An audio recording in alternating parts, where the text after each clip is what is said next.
Hello दोस्तों, नमस्कार। मैं अजीत कुमार एक बार फिर से अपने YouTube channel A1 police academy में आपका स्वागत करता हूं।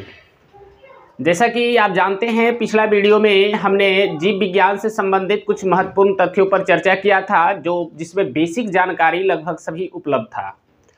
आज भी हम जीव विज्ञान से संबंधित दूसरा क्लास लेकर के आए हैं और आज का क्लास भी बहुत इम्पोर्टेंट है, क्योंकि आज हम जीवों के उत्पत्ति के संबंध में चर्चा करने वाले हैं, जो बहुत इम्पोर्टेंट है। ठीक है, देखिए, तो आज का जो क्वेश्चन है बाबू, वो काफ़ी हद तक बहुत अच्छा है और इसमें हम 2-3 को सिद्धांत बताएंगे और उसी सिद्धांत से संबंधित अक्सर प्रश्न पूछ लिया जाता है। ठीक है, तो आज का जो अभी ये जो हमारा क्लास शुरू हुआ है, ये क्लास भी इम्पोर्टेंट है। आप किसी भी परीक्षा की तैयारी कर रहे हैं, सभी परीक्षाओं के लिए यह बिल्कुल सामान्य है।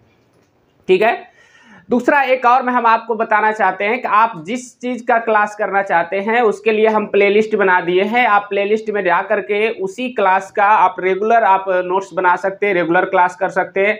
उससे होगा क्या कि आपको ज़्यादा समझ में आएगा और कंटिन्यू आप पढ़िएगा तो अच्छे ढंग से समझ में भी आएगा और नोट्स भी एकदम क्लियरिटी से बनते चला जाएगा। क्यों?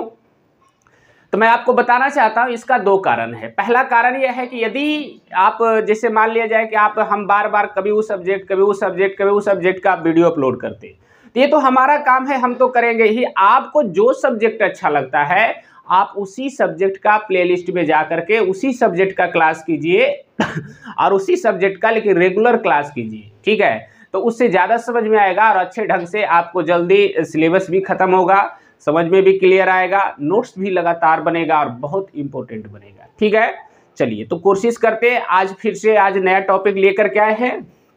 आज हेडलाइन बनाइएगा, उद्द विकास का सिद्धांत। बड़ा अच्छा सा ये चैप्टर है, उद्द विकास का सिद्धांत। उद्द विकास का सिद्धांत, ठीक है, आज इस पर हम चर्चा करने वाले हैं, बहुत इंपॉर्टेंट है उद्द विकास का सिद्धांत। देखिए, अब हम बताते हैं, एक एक पॉइंट समझिएगा। सबसे पहला प्रश्न है कि उद्द विकास का सिद्धांत मतलब कैसे समझें, इसमें क्या पढ़ना होता है। तो हम बताते बाबू, जैसे आप मानव रूप में हैं। क्या आपको पता है कि आज से हजारों साल पहले या 10,000 साल, 4.5 अरब साल पहले क्या मानव था? इसी सभी से संबंधित आज का हमारा पॉइंट है, जिसका नाम है उद्द विकास। यानी कहने का अर्थ हुआ कि जीवों का विकास कैसे हुआ, पृथ्वी पर जीव कैसे आया। इन सभी बातों पर हम चर्चा करेंगे, जिसमें कुछ महत्वपूर्ण है उद्द विकास के सिद्धांत से संबंधित, उस पर चर्चा करेंगे। इससे पहले भी कुछ सिद्धांत दिया गया था, उस पर भी हम चर्चा कर लेंगे। ठीक है, तो पहले शुरू करते हैं। उद्द विकास का सिद्धांत, कोई पूछेगा क्या है बउआ, तो जीवों के उत्पत्ति के संबंध में जो जानकारी उपलब्ध जिस सिद्धांत में कराया गया है उसे क्या कहते हैं? उद्द विकास का सिद्धांत। देखिए, अब थोड़ी सी आगे बढ़ते हैं और इसको समझने का प्रयास करते हैं। सबसे पहले इसको 2 भाग में, इसके 2 सिद्धांत दिए गए अलग अलग व्यक्तियों के द्वारा। इन दोनों पर आज हम चर्चा करने वाले हैं। तो सबसे पहला इसका जो एक सिद्धांत है बउआ, जिसका नाम है उपार्जित लक्षणों का वंशागति सिद्धांत। ध्यान रखिएगा, बड़ा इंपॉर्टेंट प्रश्न है, इस पर थोड़ा ध्यान दीजिएगा।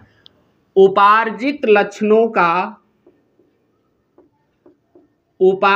लक्षणों का वंशागति सिद्धांत। वंशागति सिद्धांत ये पढ़ना है। ठीक है, इसी सिद्धांत को बउआ लैमार्कवाद भी कहा जाता है। लैमार्कवाद भी कहा जाता है। ठीक है, दूसरा हम पढ़ेंगे प्राकृतिक चयन का सिद्धांत। ध्यान रखिएगा, प्राकृतिक चयन का सिद्धांत। चयन का सिद्धांत हो गया। इसी को कहा जाता है बउआ डार्नीवाद। डार्नीवाद। तब बउआ आप जो पढ़िएगा तो बहुत सारा किताब में केवल लिखल रहेगा लैमार्कवाद और क्या लिखल रहेगा, डार्नीवाद। तो इस प्रश्न में हम आपको बताने का कोशिश करते हैं कि इसी लैमार्कवाद को कहा जाता है उपार्जित लक्षणों का वंशागति सिद्धांत। ठीक है। दूसरे को कहा जाता है प्राकृतिक चयन सिद्धांत, या इसी को हम क्या कहते हैं, डार्विनवाद। अब आते हैं, आगे बढ़ते हैं। इस सिद्धांत के प्रतिपादक कौन थे, ये प्रश्न है, बड़ा इंपॉर्टेंट है। इस सिद्धांत के प्रतिपादक थे बउआ लैमार्क, जे.बी. लैमार्क लिखाता है, लैमार्क। ठीक है, आप जानते हैं लैमार्क कहाँ के रहने वाले थे, फ्रांस के। ठीक है, अब देखिए ये लैमार्क ने ये सिद्धांत दिए थे, कौन सा, उपार्जित लक्षणों का वंशागति सिद्धांत। एक क्वेश्चन यहीं से बना जो बहुत इंपॉर्टेंट है, यही क्वेश्चन बना कि उपार्जित लक्षणों का वंशागति सिद्धांत किसने दिया था, तो जे.बी. लैमार्क ने दिया था, जो कहाँ का था।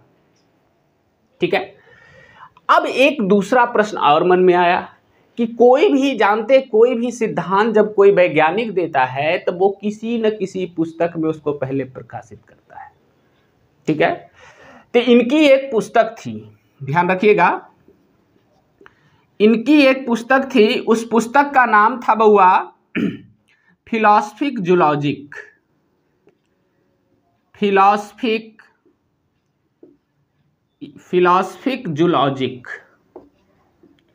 ठीक है, फिलॉसफिक जूलॉजिक। देखिए अब यहां से एक प्रश्न फिर बना, फिलॉसफिक जूलॉजिक सिद्धांत, ये जो किताब है वो किसने लिखा था, तो लैमार्क ने। ऐसी फिलॉसफिक जूलॉजिक किताब में उपार्जित लक्षणों के वंशागति सिद्धांत का चर्चा किया गया था। ठीक है, अब दूसरा प्रश्न आगे बढ़ते हैं तो समझते हैं इसमें विशेषता क्या था, इसमें आखिर क्या बताए थे लैमार्कवाद। जब लैमार्कवाद ये उपार्जित लक्षणों का वंशागति सिद्धांत दिया जा रहा था तो कुछ तो बताए होंगे ना इस सिद्धांत में जीवों से संबंधित। हमारी बात समझ में आ रही है? तो देखिए इन्होंने क्या बताया था, इस पर थोड़ा चर्चा करते हैं। सबसे पहले कहते हैं कि इस पॉइंट में एकदम क्लीन चिट से लिखा हुआ कि प्रत्येक जीव, पहले समझ लीजिए फिर लिखते हैं, प्रत्येक जीव में कहता है जब एक पीढ़ी से दूसरे पीढ़ी में जाता है तो उसमें अनुवांशिक परिवर्तन होता है। अब अनुवांशिक परिवर्तन का मतलब क्या है, जैसे मान के चलिए कि कोई गुण किसी के पिता में है तो उसका कुछ गुण उसके पुत्र में भी चला जाता है। हमारी बात समझ में आई? यही ये बताने का कोशिश कर रहे थे। तो इसको हम क्या लिख सकते हैं, जैसे हम अपनी भाषा में लिखते हैं तो सबसे पहले कि जीवों के द्वारा, ऐसे ये लिखा जाता है, देखिए मैं लिख रहा हूं पूरा, जीवों के द्वारा उपार्जित लक्षण, ध्यान रखना, जीवों के द्वारा उपार्जित लक्षण या लक्षणों का हस्तांतरण, उपार्जित लक्षणों का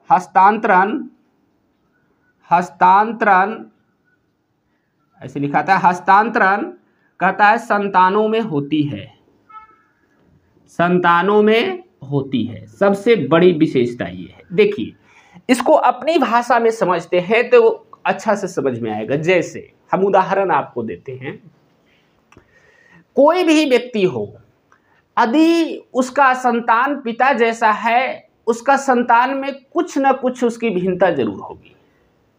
हमारी बात समझ में?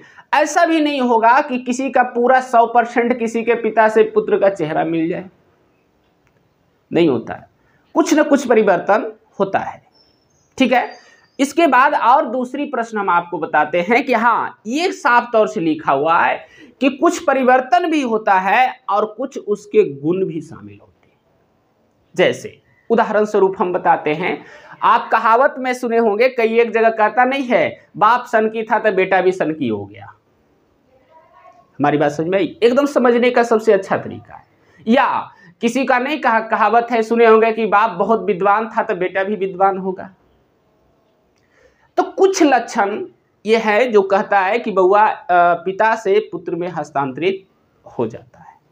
ये बता रहे हैं कौन? उपार्जित लक्षणों का वंशागति सिद्धांत, यानी कि जो उपार्जित लक्षण है उसके वंश में भी जाता है। हमारी बात समझ में आ रही है? तो यही हम बताना चाहते हैं कि कई एक बार ऐसा भी होता है और कुछ भिन्नता भी होती है। क्यों नहीं होती है? जैसे एक कोई पिता है, पिता के 5 पुत्र है, तो कोई जरूरी नहीं है कि पांचों सामान्य भाव का हो, कुछ अलग भी हो जाता है। कुछ काफी शांत दिमाग का होता है तो कुछ काफी गर्म दिमाग का होता है। हमारी बात समझ आ रही है। तो यही हम आपको बताना चाहते हैं कि ये जो हमारा है बउआ उपार्जित लक्षणों का वंशागति सिद्धांत कहता है कि जब एक जीव से दूसरे जीव की उत्पत्ति होती है तो उसके जो पहले जीव का कुछ लक्षण उसमें हस्तांतरित हो जाते हैं। हमारी बात समझ आई।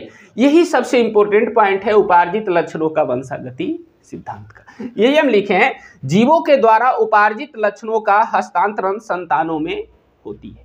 इसकी सबसे बड़ी विशेषता यही है। ठीक है, अब आते हैं इस साइड में, अब इसको समझने का प्रयास करते हैं। चलिए अब देखिए, प्राकृतिक चयन का सिद्धांत यदि पूछेगा बउआ, सबसे पहले इसके प्रतिपादक कौन थे ये समझते हैं। इसके प्रतिपादक थे बउआ चार्ल्स डार्विन। चार्ल्स डार्विन बहुत ये इंपॉर्टेंट प्रश्न है, इसी कारण से इसको डार्विनवाद भी कहा जाता है। देखिए, तो इन्होंने भी एक पुस्तक लिखा था बउआ, ये पुस्तक बहुत बार एग्जाम में पूछा गया है। इस पुस्तक का नाम था ऑरिजिन ऑफ स्पीसीज। ध्यान रखना, ऑरिजिन ऑफ स्पीसीज, स्पीसीज लिखा था बउआ, ऑरिजिन ऑफ स्पीसीज। इस पुस्तक के लेखक कौन थे? चार्ल्स डार्विन थे। हम आराम आराम से बोलकर पढ़ा रहे हैं ताकि समझ में ज्यादा आए। अब ऑरिजिन ऑफ स्पीसीज के लेखक चार्ल्स डार्विन थे। तो ये प्रश्न तो प्रत्येक एग्जाम में जाकर देखिए, बहुत जगह ये प्रश्न पूछा हुआ मिल जाएगा कि द ऑरिजिन ऑफ स्पीसीज पुस्तक किसने लिखा? तो चार्ल्स डार्विन। इसका प्रकाशन भी पूछता है कि ऑरिजिन ऑफ स्पीसीज पुस्तक का प्रकाशन कब हुआ था। तो बउआ इसका प्रकाशन हुआ था 1859 में। ये भी प्रश्न बहुत बार पूछा गया है कि ऑरिजिन ऑफ स्पीसीज पुस्तक का प्रकाशन कब हुआ था? 1859 में। और इसी में कहता है प्राकृतिक चयन के सिद्धांत का उल्लेख पहली बार किए थे चार्ल्स डार्विन ने। तो ये भी बड़ा इंपॉर्टेंट प्रश्न है, इस पर आप अच्छे ढंग से ध्यान दीजिए, जो बड़ा आपको अच्छे से समझ में आ जाएगा। ठीक है, इसमें बउआ सीधे तौर से इन्होंने इसकी विशेषताएं क्या थी, इन्होंने क्या बताया था, ये प्रश्न था। ये प्रश्न बहुत इंपॉर्टेंट है। चार्ल्स डार्विन ने जो प्राकृतिक चयन का सिद्धांत दिए थे उसमें बताए थे कि प्रत्येक जीव पहले एक कोशिकीय जीव था और एक कोशिकीय जीव से ही अधिकतर जीव की उत्पत्ति हुई। जैसे उदाहरण स्वरूप आप समझिएगा कि पूछेगा पृथ्वी पर सबसे पहले कौन आया? तो साइनोबैक्टीरिया आया, जिसको नीलहरित शैवाल भी कहते हैं। तो साइनोबैक्टीरिया आया बउआ, तो साइनोबैक्टीरिया तो एक कोशिकीय है, उसी से फिर जीव की धीरे धीरे उत्पत्ति हुई और वो बढ़ते चला गया। तो हर जो बउआ वैज्ञानिक थे अलग अलग प्रकार से इस सिद्धांत का वर्णन किए। तो इसमें बउआ सबसे बड़ा चीज यही है, मुद्दा कहता है इसके अनुसार बउआ कि प्रत्येक जीव की उत्पत्ति एक कोशिकीय जीव से हुई है। इस सिद्धांत यही कहता है, ध्यान रखिएगा, प्रत्येक जीव की उत्पत्ति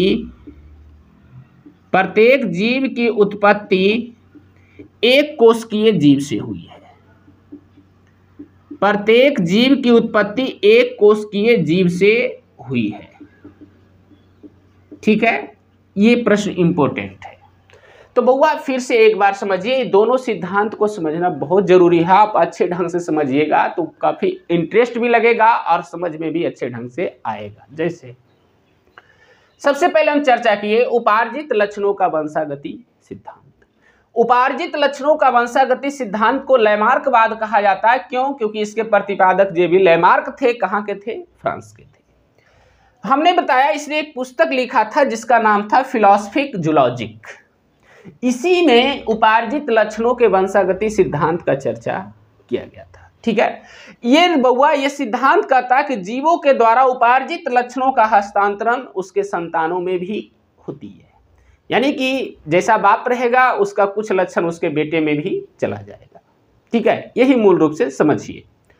फिर हमने बताया प्राकृतिक चयन का सिद्धांत, जिसको डार्विनवाद कहा जाता है। इसके प्रतिपादक चार्ल्स डार्विन थे और चार्ल्स डार्विन आप जानते हैं ब्रिटेन के थे। मैं यहाँ पे लिख देता हूँ, कभी कभी ये प्रश्न पूछ लिया जाता है।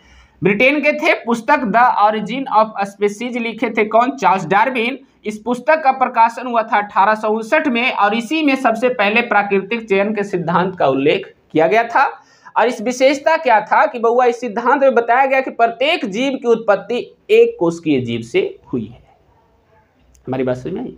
इसके अलावा देखिए इसी में एक प्रश्न और आता है, इसी में एक उत्परिवर्तन का सिद्धांत भी समझाया गया है। उत्परिवर्तन का सिद्धांत, हमारी बात समझ में? उत्परिवर्तन के सिद्धांत का भी उल्लेख किया गया है इसमें। अब कितने का दिमाग, देखिए हम एक एक फैक्ट पर चर्चा करेंगे। अब कितने का दिमाग लग रहा होगा कि उत्परिवर्तन क्या होता है। हमारी बात समझ में आई? इसकी चर्चा यहां भी किए थे कि सारे लक्षण नहीं मिलते, कुछ लक्षण क्या हो जाते हैं, भिन्न हो जाते हैं। तो जो लक्षण भिन्न हो जाते हैं उसी को उत्परिवर्तन कहा जाता है। लेकिन ये जो हम चर्चा कर रहे हैं ये बहुत पहले की बात की, ये इस सिद्धांत में चर्चा किया गया। जैसे हम उदाहरण स्वरूप मानते हैं, यदि कोई जीव पूछे, एक तो बैक्टीरिया था, एक साइनोबैक्टीरिया, लेकिन जीव में पूछे कि पृथ्वी पर सबसे पहले कौन सा जीव आया, तो नाम आता है मछली का। हमारी बात समझ में आ रही है? नाम आता है मछली का। तो अब तो आप खुद विचार कीजिए, क्या सबसे पहले मछली आया था तो पहले तो अन्य मछली ही होनी चाहिए पूरे पृथ्वी पर, मानव कैसे बन गया? इस बात पर है ना। तो इसी को उत्परिवर्तन कहते हैं कि जैसे जैसे समय बढ़ता गया कुछ न कुछ जीवों में धीरे धीरे परिवर्तन होते चला गया और उसी परिवर्तन होते होते आज दुनिया में इतने सारे जीव की उत्पत्ति हो गई। हमारी बात समझ में आ रही है?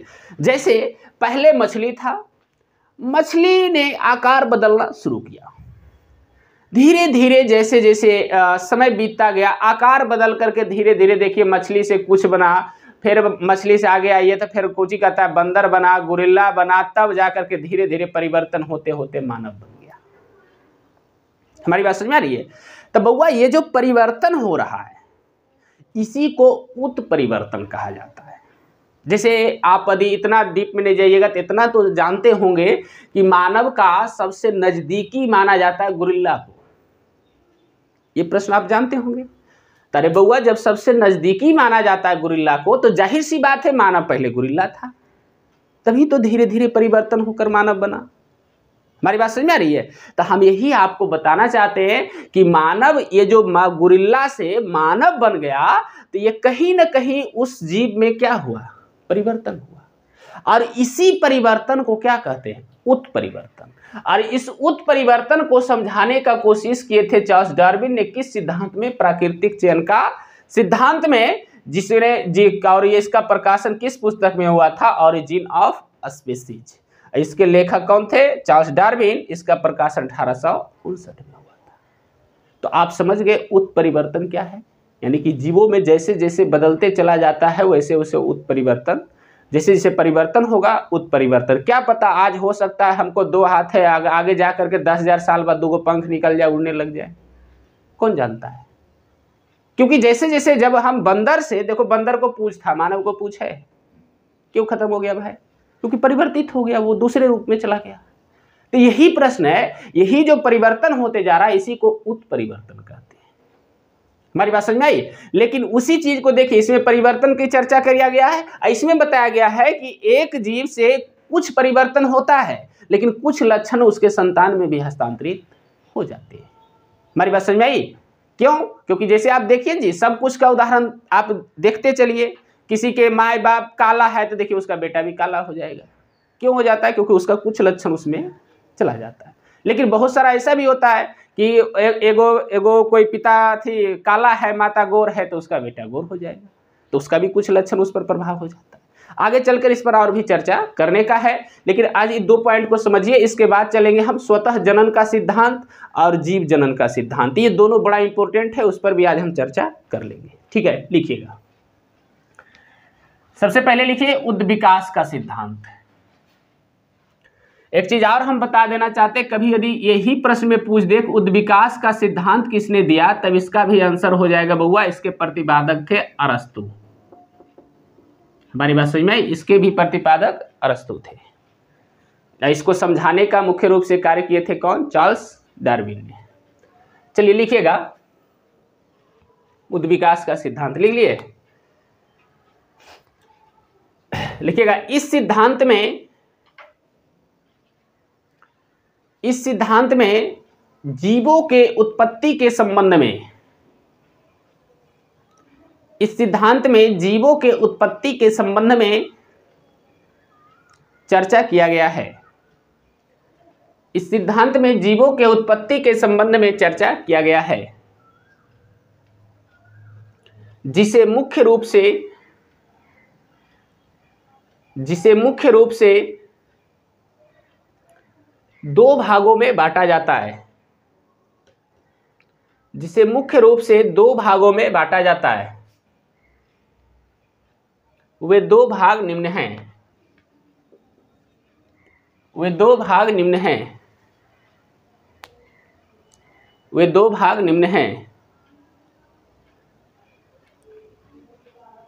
हो गया। पहला लिखिएगा, उपार्जित लक्षणों का वंशागति सिद्धांत। उपार्जित लक्षणों का वंशागति सिद्धांत। उपार्जित लक्षणों का वंशागति सिद्धांत। हो गया। ब्रैकेट में लिखिएगा लैमार्कवाद। वंशागति सिद्धांत ब्रैकेट में लिखिएगा लैमार्कवाद।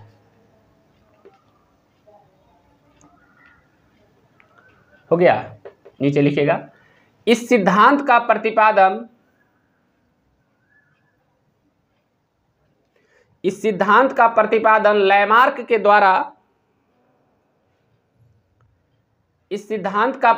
लैमार्क के द्वारा किया गया था। इस सिद्धांत का प्रतिपादन लैमार्क के द्वारा किया गया था। हो गया।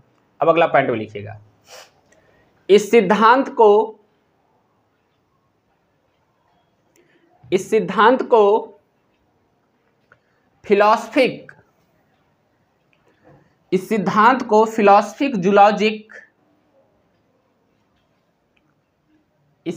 को फिलॉसफिक जूलॉजिक नामक पुस्तक में प्रकाशित किया गया था। इस सिद्धांत को फिलॉसफिक जूलॉजिक नामक पुस्तक में प्रकाशित किया गया था, जिसके लेखक लैमार्क थे। प्रकाशित किया गया था जिसके लेखक लैमार्क थे।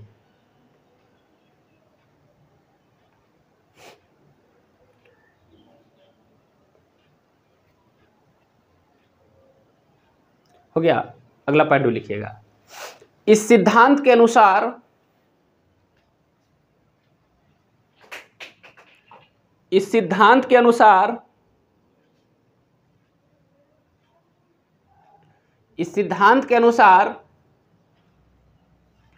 प्रत्येक जीव के द्वारा उपार्जित लक्षणों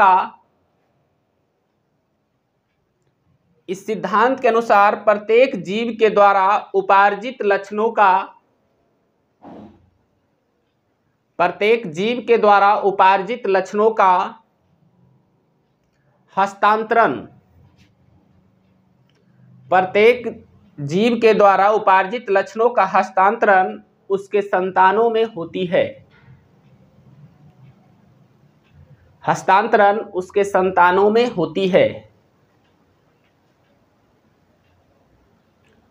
संतानों में होती है। चलिए, हो गया ये पॉइंट। बहुत अच्छा। अब आगे बढ़ते हैं। ये समझ में आ गया कैसे होती है, कौन सा लक्षण किस में जाता है, ये हम पीछे इतना देर बोलकर आपको समझा दिए थे। अब आइए दूसरा लिखिए, प्राकृतिक चयन का सिद्धांत। प्राकृतिक चयन का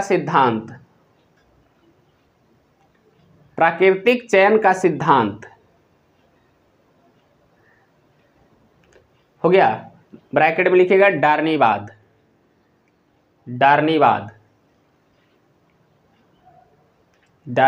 हो गया। लिखिएगा, इस सिद्धांत का प्रतिपादन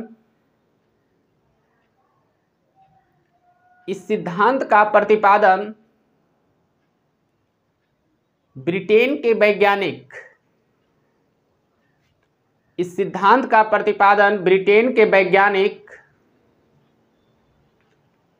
के वैज्ञानिक चार्ल्स डार्विन के द्वारा किया गया था।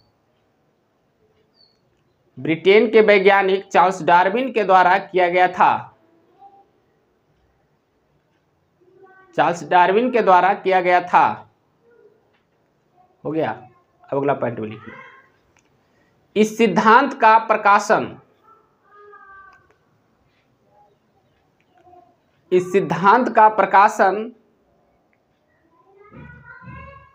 द ऑरिजिन ऑफ स्पीसीज, इस सिद्धांत का प्रतिपादन, आगे द जोड़ लीजिएगा, द ऑरिजिन ऑफ स्पीसीज नामक पुस्तक में किया गया था। द ऑरिजिन ऑफ स्पीसीज नामक पुस्तक में किया गया था।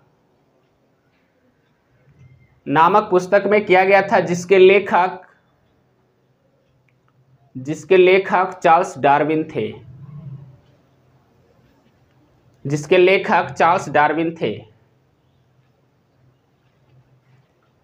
हो गया। अगला पॉइंट में लिखिएगा, जिसके लेखक चार्ल्स डार्विन थे। अगला पॉइंट में लिखिएगा, इस पुस्तक का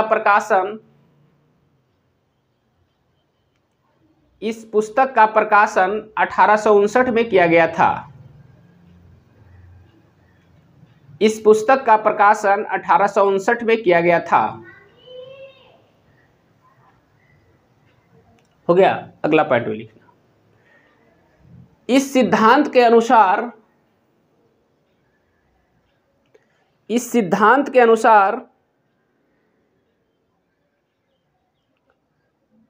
प्रत्येक जीव की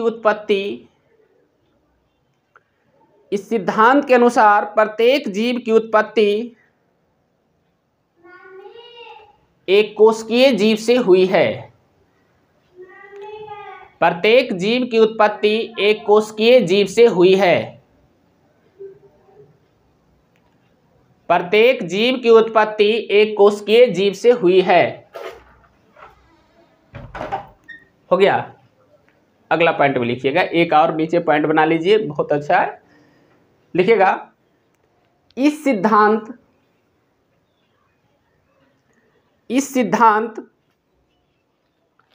में उत्परिवर्तन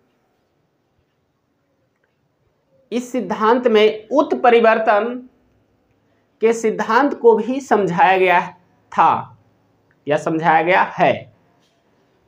इस सिद्धांत में उत्परिवर्तन के सिद्धांत को भी समझाया गया है। उत्परिवर्तन के सिद्धांत को भी समझाया गया है। हो गया। नीचे नोट बनाइएगा, एक नोट में लिख लीजिए, बहुत अच्छा पॉइंट है। लिखिएगा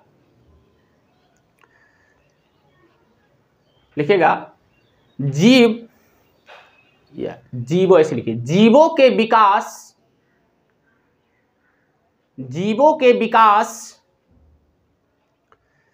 की प्रक्रिया में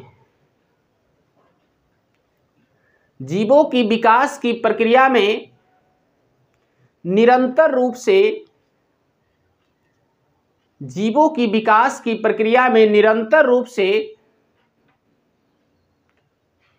कुछ न कुछ आनुवांशिक परिवर्तन होते रहता है। निरंतर रूप से कुछ न कुछ आनुवांशिक परिवर्तन होते रहता है। इसी परिवर्तन को कुछ न कुछ आनुवांशिक परिवर्तन होते रहता है। इसी परिवर्तन को उत्परिवर्तन कहा जाता है। कुछ न कुछ आनुवांशिक परिवर्तन होते रहता है, इसी परिवर्तन को उत्परिवर्तन कहा जाता है। उत्परिवर्तन कहा जाता है। ठीक है, अब समझ में आ गया। चलिए, तो ये आप उम्मीद करते हैं ये दोनों पॉइंट अच्छे से समझ गए होंगे, क्योंकि आज हम सिद्धांत पर ही चर्चा कर रहे हैं, तो सिद्धांत के बारे में ही चर्चा करेंगे, जो कि बड़ा इम्पोर्टेंट चीज़ है। देखिए, इसके बाद जो हम बताने वाले हैं, इससे भी पहले दो सिद्धांत आया था, जिसका नाम था स्वतः जनन का सिद्धांत, और दूसरा एक और था जनवाद का सिद्धांत। हमारी बात समझ में आई। इन दोनों पे भी हम थोड़ा सा अगले 10 मिनट में चर्चा करते हैं, उसके बाद बता देंगे, क्योंकि इससे भी संबंधित प्रश्न पूछ लिया जाता है। ठीक है, चलिए तो पहले इसको हम मिटा देते हैं। ठीक है, चलिए, बहुत अच्छा पॉइंट है।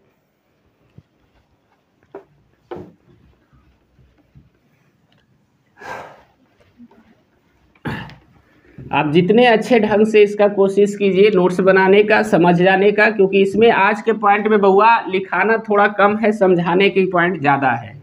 क्योंकि आप यदि समझ जाइएगा तो फिर क्वेश्चन उम्मीद है नहीं छूटेगा, हर किसी भी एग्जाम में चले जाइए आपका क्वेश्चन बन जाएगा। ठीक है, चलिए अब देखिए हम 2 और पॉइंट समझाते हैं। इन दोनों पॉइंट को आप बारीकी से ध्यान देकर देखिएगा तो अच्छे ढंग से समझ में आ जाएगा और एक एक पॉइंट को हम समझा देंगे। ठीक है, चलिए तो एगो पढ़ना है स्वतः जनन सिद्धांत। ठीक है, स्वतः जनन सिद्धांत, इसको भी हम समझा देते हैं। और एक है पढ़ना जीव जनवाद सिद्धांत, जीव जनवाद सिद्धांत। ठीक है, ये दोनों सिद्धांत यदि आप अच्छे से समझ गए तो समझिए कि आपको पता चल जाएगा कि जीवन की उत्पत्ति आखिर हुई कैसे थी। समझ में आया? देखिए अब यहां से स्वतः जनन का सिद्धांत कहता है बउआ कि जो भी पहले जीव था, पहले मैं लिख देता हूं, इस सिद्धांत के अनुसार मैं बता रहा हूं, एकदम मूल पॉइंट यही है। इस सिद्धांत के अनुसार बउआ कहता है कि प्रत्येक जीव की उत्पत्ति, ध्यान रखना, प्रत्येक जीव की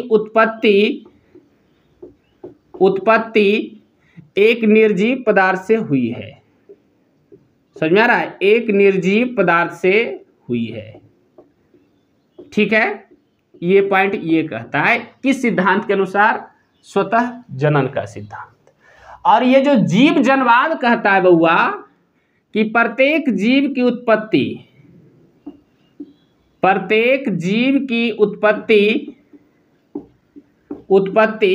सजीव से ही संभव है, सजीव से ही संभव है। हमारी बात समझ में आई? अब इस दोनों को हम इस पर चर्चा करते हैं ताकि आपको समझ में आए अच्छे ढंग से। जैसे स्वतः जनन का सिद्धांत कहता है बउआ कि प्रत्येक जीव की उत्पत्ति स्वतः ही हुई है। जैसे क्यों स्वतः ही हुई है? मतलब साफ है कि जीव जो था पहले निर्जीव था। समझ में आ रहा है? और निर्जीव से जीवन की क्या हुई? उत्पत्ति हुई। हालांकि इस सिद्धांत को बाद में खंडित कर दिया गया। ठीक है, अब प्रत्येक जीव तो समझिएगा, तो ऐसा नहीं लग रहा है कि कागो ऐसा जीव का उदाहरण बताओ जिसकी उत्पत्ति मान लिया जाता है कि किससे हुई है? निर्जीव पदार्थ से हुई। हमारी बात समझ में आ रही है? तो इस पर भी चर्चा हम जरूर करेंगे और कुछ उदाहरण हम आपको बताने जा रहे हैं। जैसे साफ तौर से स्वतः जनन का सिद्धांत कहता है बउआ कि आप जानते हैं धूल, नाम सुने हैं? इस धूल से मक्खी की उत्पत्ति हुई। ध्यान रखिएगा, धूल से किसकी उत्पत्ति हुई? मक्खी की।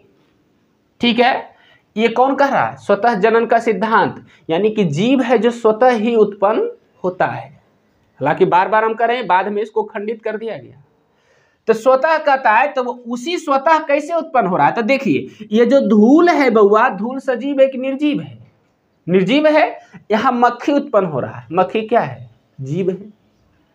हमारी बात समझ आई? तो इस सिद्धांत के अनुसार कहता है कि धूल से किसकी उत्पत्ति हुई? मक्खी की। ठीक है, एक दो और उदाहरण बताते हैं, क्योंकि इसमें बीपीएससी में क्वेश्चन टीचर में पूछा था, इसीलिए इस पर हम चर्चा कर रहे हैं। ठीक है, इसमें फिर कहता है बउआ कि ओस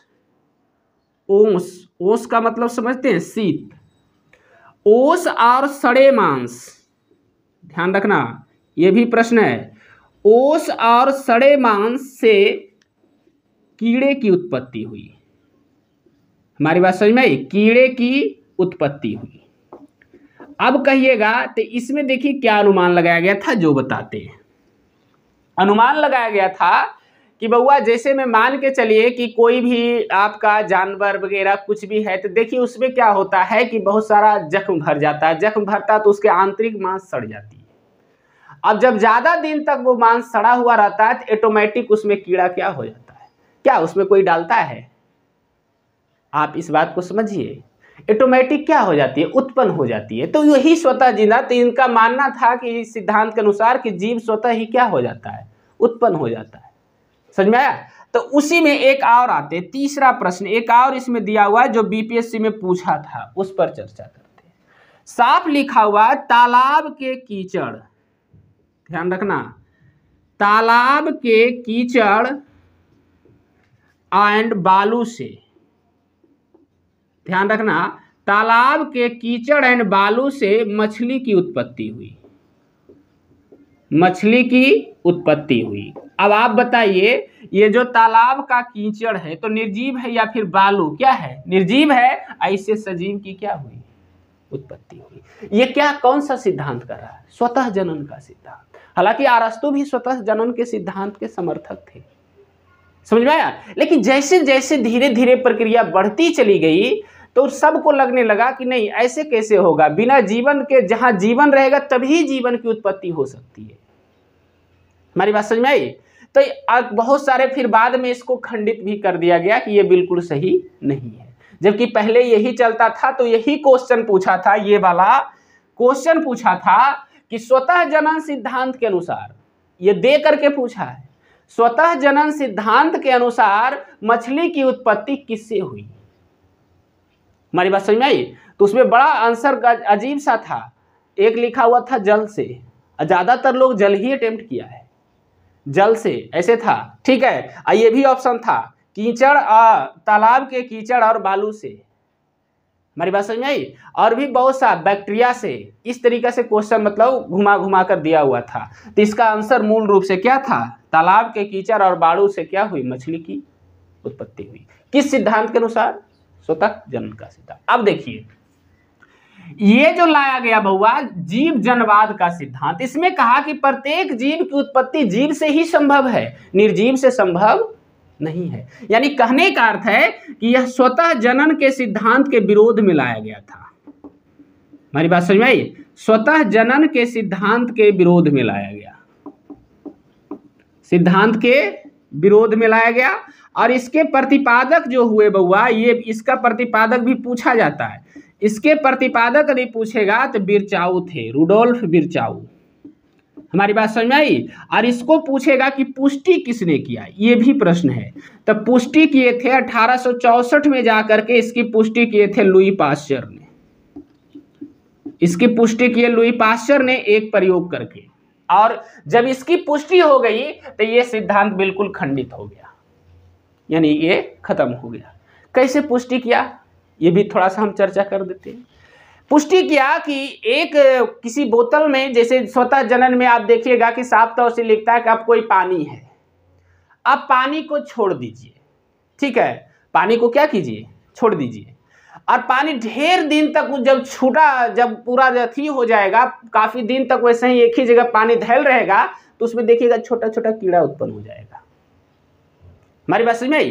तो सबको ये समझ में आता है कि अब कीड़ा उत्पन्न हो गया, तो कीड़ा तो उसमें पहले से था नहीं, वो स्वतः ही उसमें क्या हो गया, उत्पन्न हो गया। तो इस सिद्धांत पर देखेंगे तो नहीं लगेगा कि स्वतः का जनन का सिद्धांत बिल्कुल सही था। हमारी बात समझ में आई। तो इसके लिए यहाँ एक प्रयोग किया लुई पाश्चर ने। क्या प्रयोग किया, एक बोतल लिया, बोतल के पानी में 2 बोतल लिया, एक बोतल को बैक्टीरियाहीन कर दिया, उसमें किसी भी प्रकार के बैक्टीरिया, कार्बनिक पदार्थ, ये सब को मतलब एकदम हटा दिया। हमारी बात समझिए। और उस बोतल को पैक करके रख दिया। एक बोतल क्या किया कि खुले हवा में खुला था और उसको रख दिया।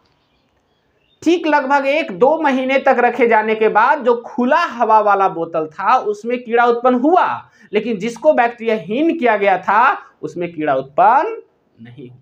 तो इससे इस बात को साबित हो गया कि जीव से ही जीव की उत्पत्ति संभव है, निर्जीव से जीव की उत्पत्ति संभव नहीं है। इसीलिए कहता है कि बिरचाऊ ने 1864 में स्वतः जनन के सिद्धांत को खंडित कर दिया और जीव जनवाद का समर्थन किया कि जीव से ही जीव की उत्पत्ति संभव है। तब आप लोग लग रहा होगा कि ये कीड़ा मकोड़ा कहाँ से आ जाता है, तो बउआ पानी जो होता है जल में बैक्टीरिया होता है और उस बैक्टीरिया के संश्लेषण से उसकी क्या होती है, उत्पत्ति होती है। समझ में आया। तो ये पॉइंट बहुत इंपॉर्टेंट था, थोड़ा सा और इसको भी लिख लीजिए, लिखिएगा। लिखिएगा। यदि कोई पूछ दे कि इसके यदि हालांकि समर्थक थे, यदि आपको पूछ दे प्रतिपादक कौन थे, तो आप यदि पूछ देगा तो अटेम्प्ट कीजिएगा अरस्तु को। लिखिएगा स्वतः जनन सिद्धांत, लिख करके हेडलाइन बनाइए और नीचे लिखना शुरू कीजिएगा। लिखिएगा इस सिद्धांत का प्रतिपादन,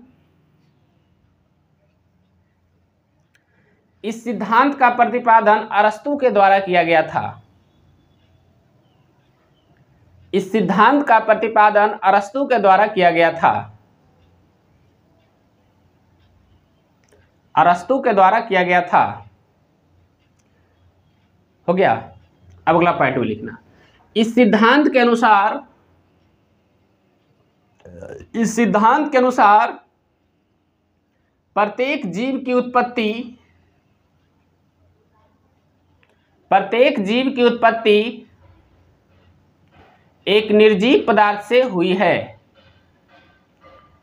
प्रत्येक जीव की उत्पत्ति एक निर्जीव पदार्थ से हुई है। निर्जीव पदार्थ से हुई है, जिसके कुछ उदाहरण निम्नलिखित हैं। जिसके कुछ उदाहरण निम्नलिखित हैं। पहला लिखिए, धूल से मक्खी की उत्पत्ति। धूल से मक्खी की उत्पत्ति। मक्खी की उत्पत्ति। दूसरा लिखिएगा, ओस और सड़े मांस से कीड़े की उत्पत्ति। ओस और सड़े मांस से कीड़े की उत्पत्ति। ओस और सड़े मांस से कीड़े की उत्पत्ति। दो हो गया। एक और उदाहरण लिख लीजिए। लिखिएगा, तालाब के कीचड़ और बालू से,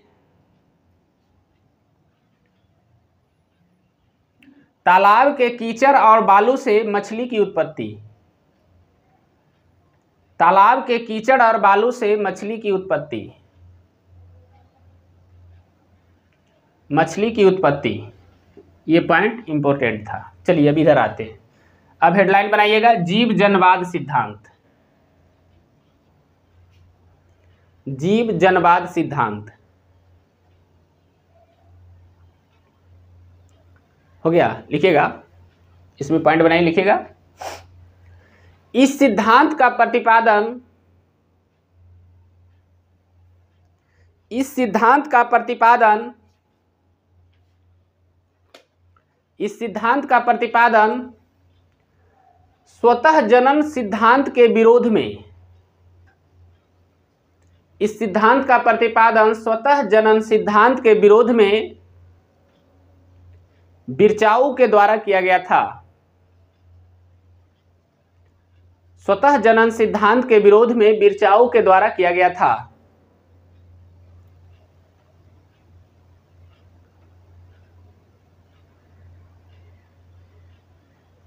किया गया था। हो गया। अगला पॉइंट में लिखिएगा। लिखिएगा, इस सिद्धांत के अनुसार,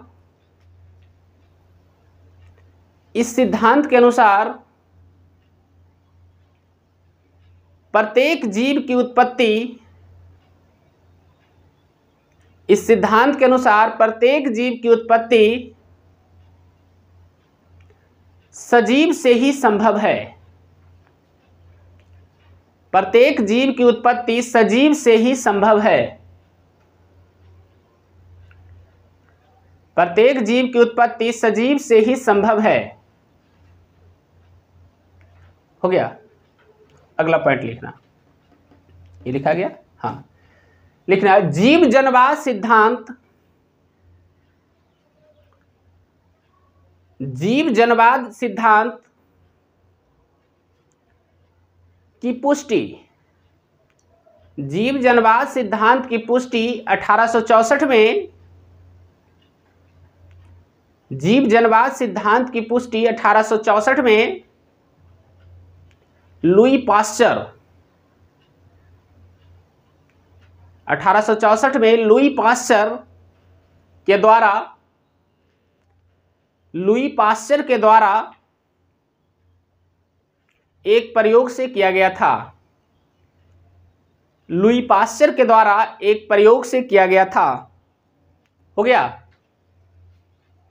लुई पास्चर के द्वारा एक प्रयोग से किया गया था। चलिए, हो गया। अब एक और आता है कि पृथ्वी पर जो जीवन की उत्पत्ति हुई उसमें एक और सिद्धांत का चर्चा आता है बहुआ, जिसको कहते हैं रासायनिक संश्लेषण सिद्धांत। तो इस पर भी हम दो चार क्वेश्चन के चर्चा कर लेते हैं। जैसे में पूछेगा रासायनिक सिद्धांत, रासायनिक संश्लेषण सिद्धांत, ये भी थोड़ा सा देखिए, इस पर चर्चा आता है, इस पर भी हम चर्चा कर लेते हैं। तो इसके जो प्रतिपादक थे बहुआ AI ओपैरिन थे, AI ओपैरिन थे। इनका मानना था बहुआ कि जितना भी पदार्थ बना है किसी न किसी रासायनिक प्रतिक्रिया से बना है, जिसमें जीवन के उत्पत्ति के मूल 3 तत्वों को आधार माना गया था। जैसे आप पढ़ते हैं carbon, hydrogen, nitrogen, sulphur, potassium, ये सब है ना तत्व है। तो इसमें से 3 तत्व को जीवन से उत्पत्ति से संबंधित विशेष माना गया था, जिसमें वो 3 तत्व क्या क्या थे, ध्यान रखिएगा। वो 3 तत्व थे कार्बन, हाइड्रोजन, ध्यान रखिएगा, एंड नाइट्रोजन। हमारी बात समझ आई? ये जीवन के उत्पत्ति से ये 3 तत्व का महत्व है, और इन्हीं 3 तत्वों के मिलन से फिर सबकी जीव की क्या हुई, उत्पत्ति हुई। ये कहता है रासायनिक संश्लेषण का सिद्धांत, जिसके प्रतिपादक AI ओपैरिन थे। ठीक है, इसको भी थोड़ा सा लिख लीजिएगा। लिखिएगा, जीवों के उत्पत्ति के संबंध में, जीवों के उत्पत्ति के संबंध में रासायनिक संश्लेषण का सिद्धांत, जीवों के उत्पत्ति के संबंध में रासायनिक संश्लेषण का सिद्धांत, रासायनिक संश्लेषण का सिद्धांत AI ओपैरिन के द्वारा दिया गया था। AI ओपैरिन के द्वारा दिया गया था। AI ओपैरिन के द्वारा दिया गया था।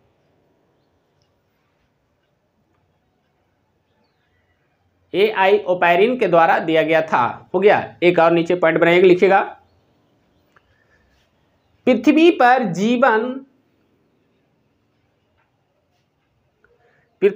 जीवन के उत्पत्ति, पृथ्वी पर जीवन के उत्पत्ति के लिए उत्तरदायी तत्व,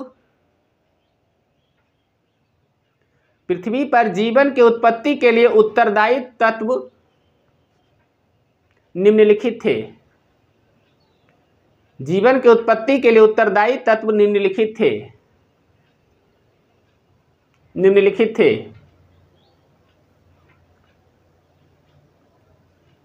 निम्नलिखित थे। हो गया। पहला में लिखिएगा कार्बन, पहला में लिखिए कार्बन, दूसरा में लिखिए हाइड्रोजन।